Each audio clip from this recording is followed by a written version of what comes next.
ગણિત ધોરણ 8 પ્રકરણ 3 ચતુષ્કોણની સમજ ભાગ 8. આજે આપણે ભાગ 8 ની અંદર સ્વાધ્યાય 3.3 ના પ્રશ્ન નંબર 2 એટલે દાખલો બીજો જોવાનો છે, કારણ કે બીજાની અંદર 5 દાખલાઓ આપેલા છે. આ 5 દાખલાઓનો ઉકેલ આપણે સમાંતર બાજુ ચતુષ્કોણના જે ગુણધર્મો 5 શીખી ગયા એને આધારે આપણે મેળવવાનો છે.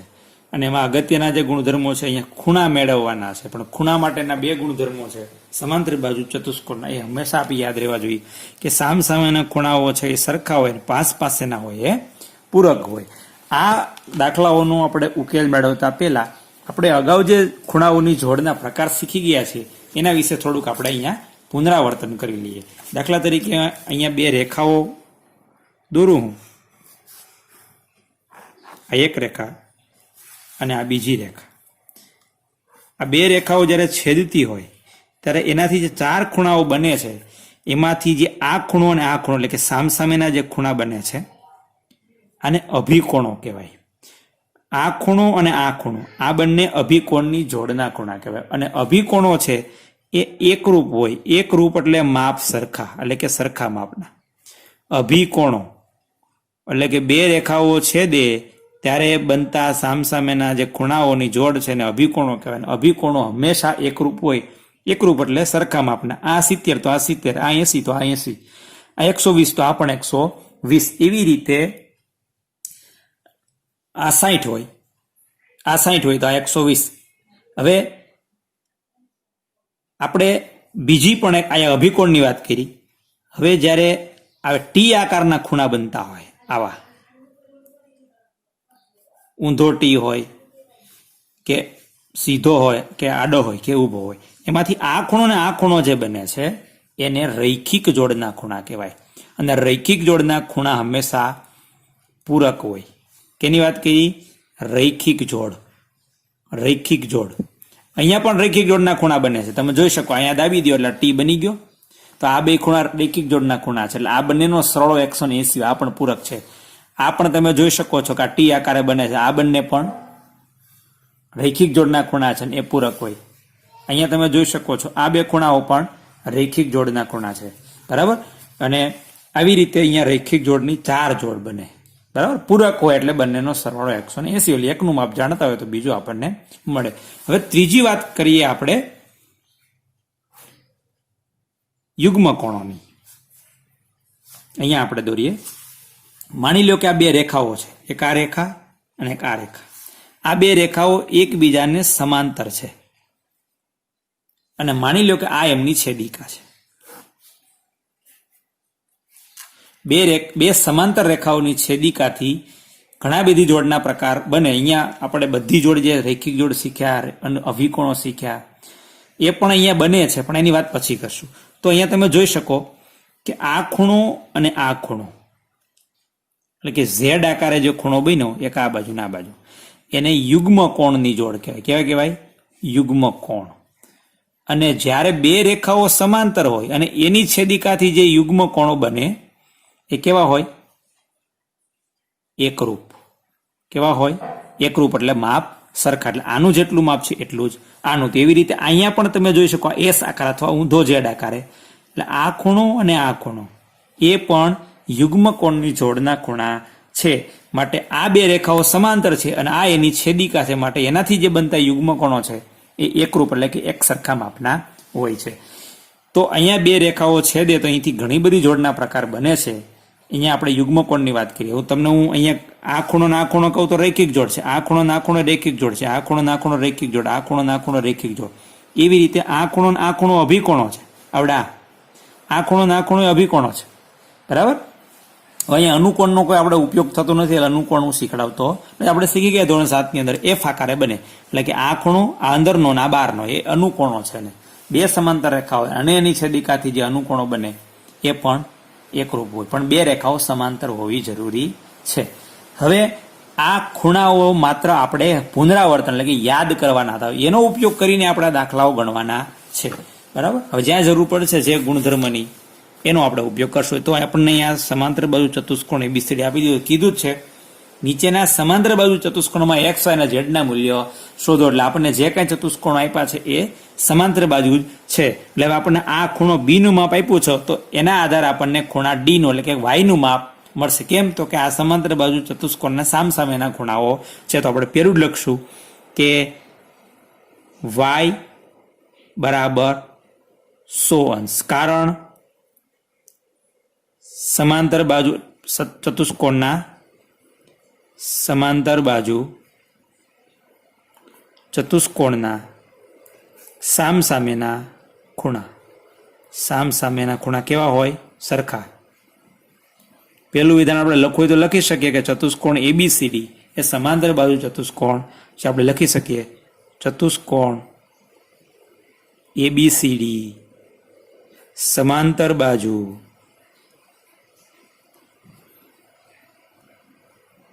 ચતુષ્કોણ છે. એટલે y બરાબર 100 થશે. હવે આ 100 ને આધારે આપણને z મળશે અથવા તો 100 ને આધારે આપણને x મળશે. કારણ કે આ બે કેવા છે? પાસેના ખૂણા. કેવા હોય? પૂરક. આ બંને પણ પાસેના કેવા હોય? પૂરક. આપણને x મળી જાય તેની સામેથી z મળે, કારણ કે આ બે સામસામેના થશે એટલે સરખા થશે. અથવા તો આને આધારે આપણને z મળશે અથવા તો આને આધારે x પણ મળી. જો એ મેળવો તે બેમાંથી એક મળશે. આમ તો બે મળી શકે પણ એનો પ્રોસેસ લાંબી થાય. એના કરતાં આપણે સામેના ગુણધર્મનો ઉપયોગ કરેલો ફટાફટ આપણને કામ થઈ જાય. પણ આમ એક વખત આપણે ફરજિયાત પાસેનો ગુણધર્મ વાપરવો પડશે. એટલે આપણે લખશું કે માપખૂણો બી વત્તા માપખૂણો એ બરાબર 180. કારણ પાસેના ખૂણા કેવા હોય? પાસેના ખૂણા કેવા હોય? પૂરક હોય. પૂરક એટલે બંનેનો સરવાળો 180. તો બી નું માપ આપણી પાસે છે કેટલું? 100. અને માપ ખૂણા એનું માપ આપણને કીધું છે ઝેડ. આપણે ઝેડ મેળવવાનો છે. તો ઝેડ અહીંયા રાખીએ, 100 ને પેલી બાજુ લઈએ એટલે શું થાય?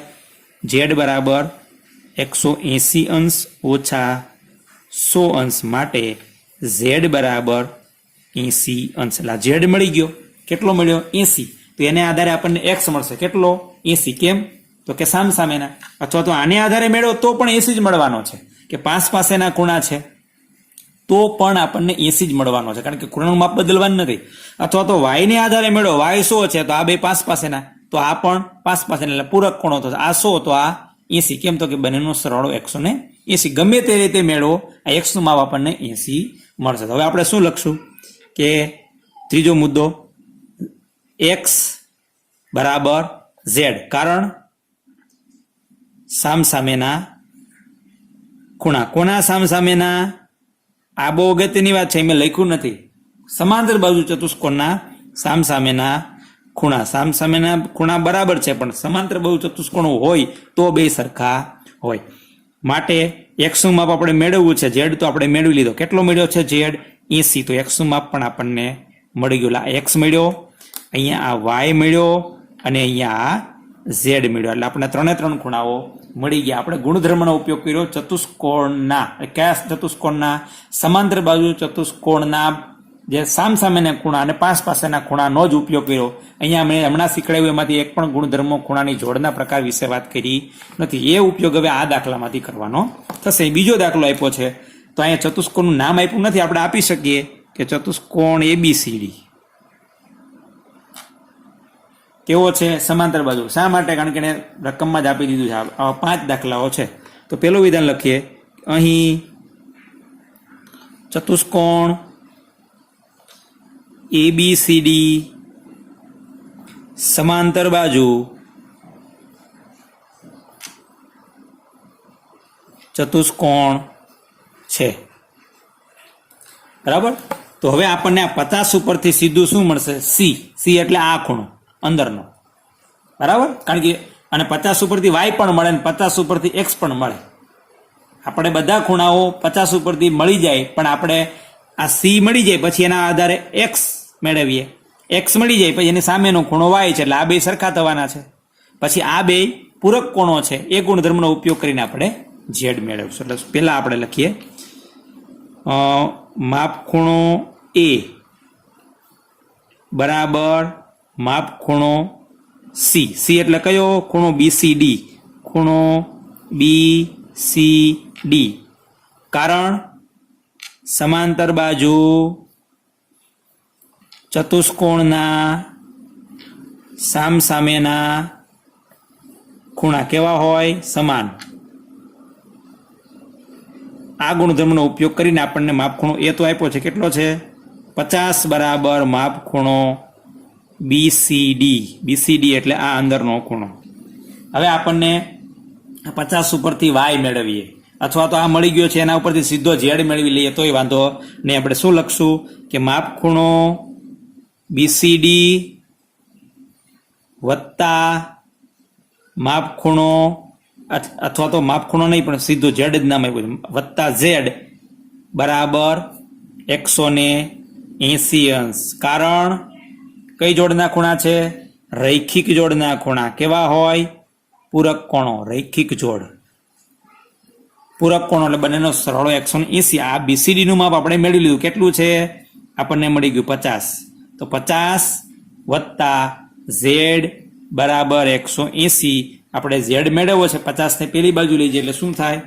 માટે ઝેડ બરાબર 180 અંશ ઓછા 50 અંશ. માટે ઝેડ બરાબર 130 અંશ. એટલે આપણને ઝેડ મળી ગયો. બરાબર. આપણને ખૂણો સી મળ્યો, એટલે માત્ર હજી ઝેડ મળ્યો છે. હવે આપણે 50 ને આધારે એટલે કે ખૂણા એ ને આધારે આપણે એક્સ મેળવીએ. કેમ? તો કે પાસ પાસેના ખૂણાઓ કેવા હોય? પૂરક ખૂણા હોય. તો આપણે લખશું કે હવે માપખૂણો એ વત્તા માપખૂણો બી લખીએ અથવા તો એક્સ લખીએ. માપખૂણો એ વત્તા એક્સ બરાબર 180. કેમ? તો કે કારણ કે સમાંતર બાજુ ચતુષ્કોણના પાસ પાસેના ખૂણા કેવા હોય? પૂરક. પૂરક એટલે બંનેનો સરવાળો 180. એનો એ ગુણધર્મનો ઉપયોગ કરીને આપણે એક્સ મેળવશું. એટલે એનું માપ આપણી પાસે છે. કેટલું છે? 50. તો આપણે લખી દઈએ 50 વત્તા એક્સ બરાબર 180 અંશ. આપણે એક્સ મેળવ્યો છે તો 50 પેલી બાજુ, એક્સ બરાબર 180 અંશ ઓછા 50 અંશ. અહીંયા વત્તા 50 હતા તો પેલી બાજુ ઓછા થઈ જાય. માટે એક્સ બરાબર 180 માંથી 50 જાય એટલે 130. એટલે એક્સ પણ મળી ગયો. કેટલો મળ્યો? 130. હવે આ મળી ગયો છે તેને આધારે વાય મળશે. કેમ? તો કે સામસામે ખૂણો. આ 130 તો આ પણ 130. તો આપણે લખશું, શું લખશું? માપખૂણો બી બરાબર માપખૂણો ડી. માપખૂણો ડી બરાબર માપખૂણો બી. કારણ સમાંતર બાજુ ચતુષ્કોણના સામસામેના ખૂણા કેવા હોય? સરખા. એટલા માટે આપણે લખ્યું બરાબર વચ્ચે. તો ડી નું માપ તો આપણી પાસે છે, સોરી ડી મેળવવાનું છે. બી નું માપ એટલે એક્સ નું માપ આપણે મેળવ્યું. કેટલું છે? 130. તો લખી દઈએ 130 અંશ બરાબર માપખૂણો બી એટલે કે સોરી ડી એટલે વાય છે ને, એટલે કે વાય બરાબર માપખૂણો બી એટલે એક્સ. એક્સ નું માપ કેટલું મળ્યું છે? અથવા તો એક્સ લખી દઈએ. હવે લખીએ આપણે વાય બરાબર એક્સ નું માપ તો 130 અંશ છે. એટલે આપણને એક્સ, વાય અને ઝેડ ત્રણેય મળી ગયા. એક્સ નું માપ 130, વાય નું માપ 130 અને ઝેડ નું માપ 130. આવી રીતે આપણે આ ગુણધર્મનો ઉપયોગ કરી અને આપણે દાખલાઓ ગણી શકીએ. અહીંયા આપણે બે દાખલા જોઈએ. હવે ત્રીજા દાખલાની વાત કરીએ. અહીંયા ત્રીજા દાખલા માટે આકૃતિ આપી છે. અહીંયા તમે જોઈ શકો છો કે સમાંતર બાજુ ચતુષ્કોણ નામ નથી આપ્યું, આપણે આપી શકીએ. માની લો કે અહીંયા આપણે આને ચતુષ્કોણ ABCD નામ આપી દઈએ અને વિકર્ણો આપ્યા છે, બંને છેદે છે, એ નામ નથી આપ્યું. માની લો કે આપણે O બિંદુમાં છેદે છે એવું નામ આપી દઈએ. તો હવે આપણે એક્સ મેળવવાનો છે, વાય મેળવવાનો છે અને ઝેડ મેળવવાનો છે. તો આપણને ખબર પડે કે જ્યારે બે રેખાઓ છેદે તો એનાથી આ ખૂણો જે બને એ બંને અભિકોણો કહેવાય. એટલે આ ખૂણો અભિકોણો છે. અહીંયા તમે જોશો અહીં નિશાની આપી છે, જેની છે કાટખૂણાની, એટલે કે આ 90 અંશનો છે તો આ પણ 90 અંશ થાય. એટલે આપણને એક્સ મળી ગયો. બરાબર. પછી એક્સ મળી જાય એટલે અહીંયા તમે જોઈ શકો આ ત્રિકોણ બને, ત્રિકોણ DOC. અને આપણને ખબર છે ત્રિકોણના ત્રણેય ખૂણાનું માપનો સરવાળો 180 થાય. આ 90 મળી ગયો છે, આ 30 મળી ગયો, તો y આપણને ત્રિકોણના ત્રણેય ખૂણાના માપના સરવાળાને આધારે મળશે, એટલે y મળી જશે. પછી આપણે હમણાં કીધું કે બે સમાંતર રેખાઓ હોય, આવી રીતે બે સમાંતર રેખાઓ, એની છેદિકાથી આ ખૂણો જે બને એ યુગ્મ કોણો, ને યુગ્મ કોણો બે સમાંતર રેખા હોય તો એ છેદિકાથી બનતા યુગ્મ કોણો છે કેવા હોય? એકરૂપ હોય. એટલે તમે જોઈ શકો છો આ બે રેખાઓ સમાંતર છે, આ એમની છેદિકા છે, તો ખૂણો y અને ખૂણો z જે બને છે એ યુગ્મ કોણ બને છે. એટલે જેટલું y નું માપ હશે એટલું z નું મળશે. એટલે આપણને આવી રીતે x, y અને z મળશે. તો પેલું કામ કરી દે કે અહીં ચતુષ્કોણ ABCD સમાંતર બાજુ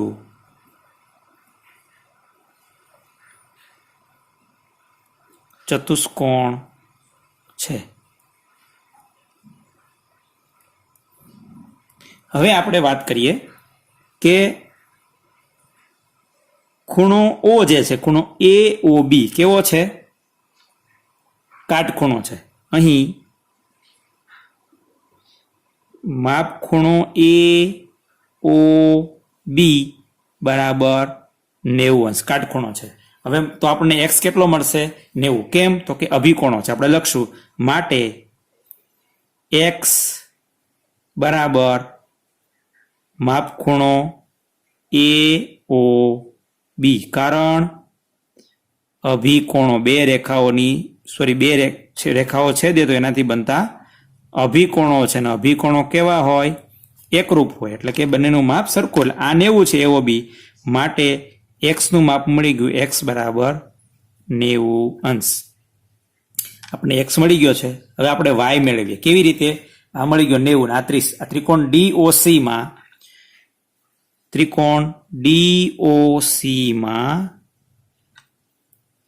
ખૂણો C નું માપ મળી ગયું છે. માપ ખૂણો C બરાબર 30 અંશ આપેલું છે. માપ ખૂણો O આપણે મેળવો. માપ ખૂણો O બરાબર આપણે 90 મેળવો. માપ ખૂણો D એટલે કે y આપણે મેળવવાનો છે. ત્રિકોણના ત્રણેય ખૂણાઓના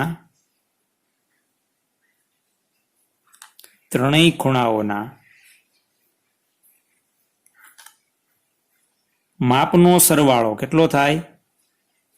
માપનો સરવાળો 180 થાય. પછી ત્રિકોણ ગમે તે પ્રકારનો હોય તો આ ત્રણેયનો સરવાળો કરીએ. કોનો? D નો, O નો અને C નો. માપ ખૂણો D વત્તા માપ ખૂણો O વત્તા માપ ખૂણો C બરાબર 180. જેની કિંમત જાણતા હોય એ મૂકી દઈએ. D નું માપ આપણે y એટલે મેળવવાનું છે. O નું માપ 90 છે અને C નું માપ 30 અંશ છે બરાબર 180. આ બેનો સરવાળો માટે y વત્તા 120 અંશ બરાબર 180 અંશ. આપણે y મેળવવો છે. 120 ને પેલી બાજુ લઈ જઈએ, આ બાજુ વત્તા છે 180 બરાબરની આ બાજુ, તો બરાબરની આ બાજુ 120 કેવા થશે? ઓછા. માટે y બરાબર બાદબાકી કરો તો કેટલો થાય? 60 અંશ. એટલે y મળી ગયો, x મળી ગયો. હવે વાત કરીએ z ની. હવે આ સમાંતર બાજુ ચતુષ્કોણ છે, એટલે સામસામેની બાજુ કેવી હોય? સમાંતર. અને આ એમની છેદિકા છે. કોણ? કિરણ DB. એટલે આપણે લખીએ કે રેખાખંડ AD સમાંતર રેખાખંડ BC ની છેદિકા કોણ છે? રેખાખંડ BD ની છેદિકા, અથવા રેખા કહી શકીએ, છેદિકા રેખા BD છે. આનો ઉપયોગ શા માટે લખ્યો? કે બે સમાંતર રેખાઓની છેદિકાથી બનતા યુગ્મ કોણો એકરૂપ હોય. યુગ્મ કોણ એટલે આ ખૂણો y અને ખૂણો z આકારે બને છે આવી રીતે, આમ, અથવા તો ઊંધો S આકારે બને છે. એટલે એ S કે Z એને આપણે યુગ્મ કોણો કહીશું. માટે માપ ખૂણો ADO, અથવા તો ખાલી લખીએ y બરાબર z, કારણ યુગ્મ કોણો પણ કેવા? બે સમાંતર રેખાઓની છેદિકાથી બનતા કેવા હોય? સરખા. એટલે વાયનું માપ આપણને ખબર છે કેટલું? 60. 60 બરાબર ઝેડ. એટલે આપણે ઝેડનું માપ પણ મળી ગયું. કેટલું? 60. આવી રીતે આપણે આ દાખલામાં એક્સ વાય અને ઝેડના માપ મેળવી શકીએ. હવે ચોથા દાખલાની વાત કરીએ. ચોથો દાખલો આપ્યો છે, એની અંદર આ એક્સ વાય અને ઝેડ મેળવવાના છે. તો આપણને હું આ દાખલો તમારી જાતે ગણવાનો છે, હું સમજાવી દઉં છું. આ 80 ને આધારે વાય મળશે. કેમ? તો કે સમાંતર બાજુ ચતુષ્કોણ, આ નામ આપી શકો તમે, ચતુષ્કોણ ABCD, પછી કામ કરવાનું એટલે વાંધો આવે નહીં. ખૂણા C ની સામેનો ખૂણો A છે, એટલે કે જેટલું માપ ખૂણા C નું 80 છે, તો y નું માપ પણ કેટલું થશે? 80.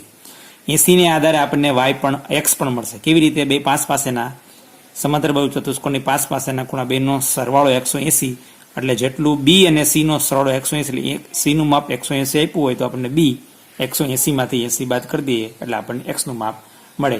એને આધારે ખૂણા D નું માપ મળશે. D એટલે ખૂણો ADC.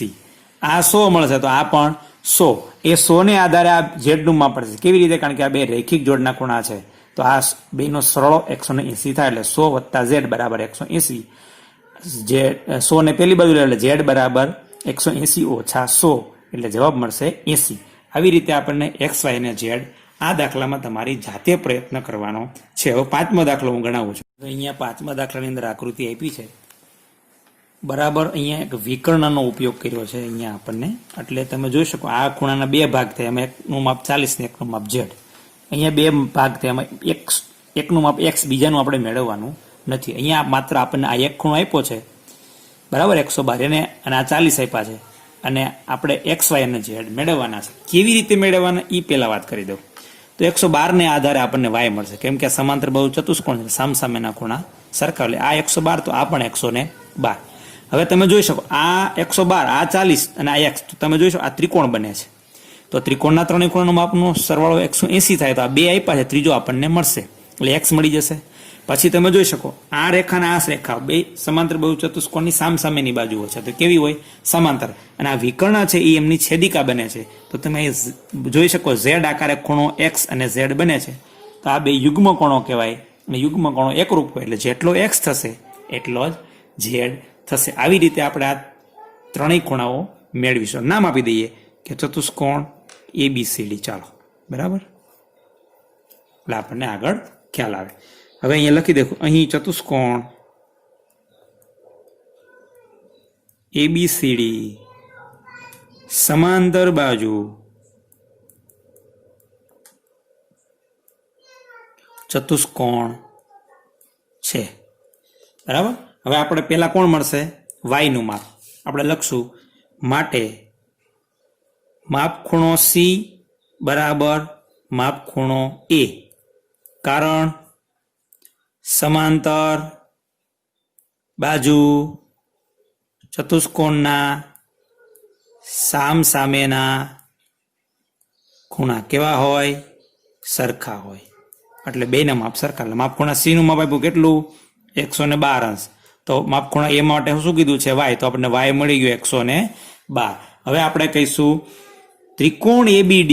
તમે જોઈ શકો છો ત્રિકોણ ABD, એટલે આ ત્રિકોણમાં આ બે માપ મળી ગયા એટલે આપણને x મળશે. ત્રિકોણ ABD માં માપ ખૂણો A એટલે આ મોટો ખૂણો A બરાબર કેટલો મળ્યો? 112. માપ ખૂણો ABD, માપ ખૂણો ABD એટલે આ ખૂણો ABD બરાબર 40 અંશ. અને માપ ખૂણો ADB, માપ ખૂણો ADB બરાબર x આપણે જે મેળવવાનો છે. તો આપણે લખશું ત્રિકોણના ત્રણેય ખૂણાનો માપનો સરવાળો 180 અંશ થાય. ત્રિકોણના ત્રણેય ખૂણાનો માપનો સરવાળો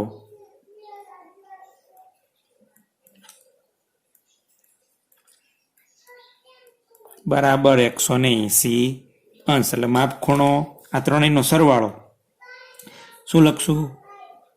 માપ ખૂણો A વત્તા માપ ખૂણો ABD કેમ અહીં ત્રણેયથી દર્શાવ્યું બી કેમ ન લખો? કારણ કે બી એટલે આમાં તમે આખો સમજો તો બી થાય. એટલે આપણને ખબર પડે એબીડી એટલે આટલો જ ભાગ 40 અંશ આપ્યું છે વત્તા માપ ખૂણો એડીબી એડીબી બરાબર 180 અંશ. ખૂણા એ નું માપ વાય એટલે આપણે મળી ગયું 112 અંશ વત્તા માપ ખૂણો એબીડી 40 અંશ આપ્યો છે એને અને માપ ખૂણો એડીસી એટલે એક્સ જે આપણે મેળવવાનો છે એક્સ નું માપ. એટલે હવે આ બેનો સરવાળો 112 ને 40 152 અંશ વત્તા એક્સ બરાબર 180 અંશ. હવે એક્સ મેળવવાનો એટલે એક્સ અહીંયા 152 ને પેલી બાજુ લઈ જઈએ -152. આ બેની બાદબાકી કરીએ કેટલો મળશે? 28. બાદબાકી કેટલી થશે? 28 અંશ. એટલે એક્સ મળી ગયો 28. હવે આપણને ઝેડ મળશે કેવી રીતે? યુગ્મ કોણનો આધારે આપણે લખશું રેખાખંડ એડી સમાંતર રેખાખંડ બીસી ની છેદિકા રેખા બીડી હોવાથી આપણે લખશું શું લખશું? રેખાખંડ એડી સમાંતર રેખાખંડ બીસી ની છેદિકા કોણ છે? રેખા બીડી. રેખાખંડ છે પણ આપણે રેખા લખી શકીએ. ની છેદિકા રેખા બીડી. શા માટે લખવું? કારણ કે બે સમાંતર રેખાની છેદિકાથી બનતા યુગ્મ કોણો જ એકરૂપ હોય. યુગ્મ કોણો બધા એકરૂપ ન હોય પણ બે સમાંતર રેખાઓની છેદિકાથી જો બનતા હોય તો જ એકરૂપ હોય. એટલે આપણે લખી શકશું શું કે એક્સ બરાબર ઝેડ. કારણ યુગ્મ કોણો કેવા હોય? એકરૂપ. હવે એક્સ નું માપ તો આપણે મેળવી લીધું કેટલું છે? 28 અંશ બરાબર ઝેડ એટલે ઝેડ નું માપ પણ આપણને મળી ગયું. તો એક્સ મળી ગયો, આ વાય મળી ગયો ને આ ઝેડ મળી ગયો. આવી રીતે આપણે આ દાખલાને ગણી શકશું. હવે આ બધા દાખલાઓ એક વખત જાતે ગણી અને પ્રેક્ટિસ કરવાની છે જેનાથી આપણને ખ્યાલ આવશે કે કઈ જગ્યાએ આપણે કયા ગુણધર્મનો ઉપયોગ કરી અને દાખલાઓ ગણી શકીએ.